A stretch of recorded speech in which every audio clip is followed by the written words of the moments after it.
కమల్ హాసన్ రచనా సహకారంతో డైరెక్టర్ మణిరత్నం కాంబోలో తెరకెక్కిన చిత్రం థగ్ లైఫ్. ఇక ఈ మూవీలో కమల్ హాసన్తో పాటు త్రిష, సింబు, ఐశ్వర్య లక్ష్మి, అశోక్ సెల్వన్ తదితరులు నటించారు. ఇక ఈ మూవీ జూన్ 5న ప్రపంచవ్యాప్తంగా రిలీజ్ అయింది. ఇక ఈ మూవీ వివరాలు ఒకసారి చూసుకున్నట్టయితే నటీనటులు, సాంకేతిక నిపుణుల రెమ్యునరేషన్తో పాటు ప్రమోషనల్ ఖర్చులు అన్నీ కలుపుకొని ఈ చిత్రాన్ని 225 కోట్ల రూపాయల బడ్జెట్తో నిర్మించారు. ఇక ఈ మూవీకి ప్రపంచవ్యాప్తంగా 210 కోట్ల రూపాయల థియేట్రికల్ బిజినెస్ జరిగింది. ఇక ఈ మూవీపై భారీ అంచనాలు ఉండడంతో ఈ మూవీని కూడా గ్రాండ్గా రిలీజ్ చేశారు.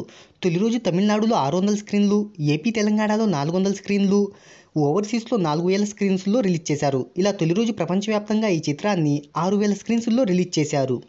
ఇక ఈ మూవీ అడ్వాన్స్ బుకింగ్ విషయానికి వస్తే తమిళనాడులో తొలి రోజు 7 కోట్ల రూపాయలను, తెలుగు రాష్ట్రాల్లో 3 కోట్లు, ఇలా ఇతర రాష్ట్రాల్లో 1 కోటి రూపాయలు, ఓవర్సీస్లో $1.5 మిలియన్ అంటే ఇండియన్ కరెన్సీలో 13 కోట్లకు పైగా వసూలు చేసింది.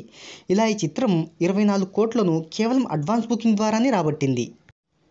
తొలి రోజు వసూళ్ల విషయానికి వస్తే తమిళనాడులో 15 కోట్ల గ్రాస్ను, ఏపీ నైజాంలో 5 కోట్ల రూపాయల గ్రాస్ను, ఇతర రాష్ట్రాల్లో 2 నుంచి 3 కోట్ల రూపాయలు, ఓవర్సీస్లో 10 కోట్లకు పైగా వసూలును రాబట్టవచ్చని ట్రేడ్ వర్గాలు అంచనా వేస్తున్నాయి.